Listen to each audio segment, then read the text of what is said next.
Great wall of China, চীনের বৃহৎ প্রাচীর অথবা চীনের মহাপ্রাচীর। আমি এখন চীনের মহাপ্রাচীরে আছি।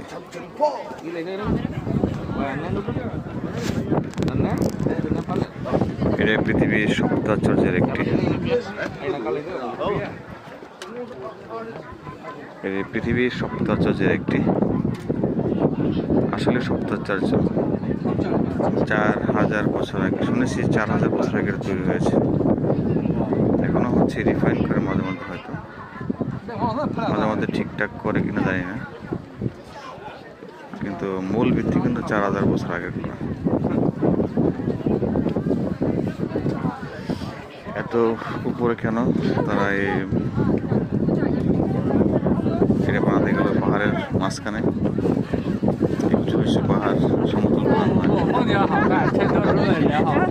কেন বানাতে গেল? এর পিছনে হয়তো অনেক হিস্ট্রি আছে, অনেক ইতিহাস আছে, জানতে হবে।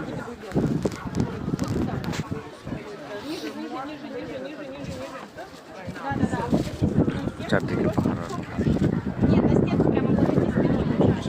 সমতল ভূমি।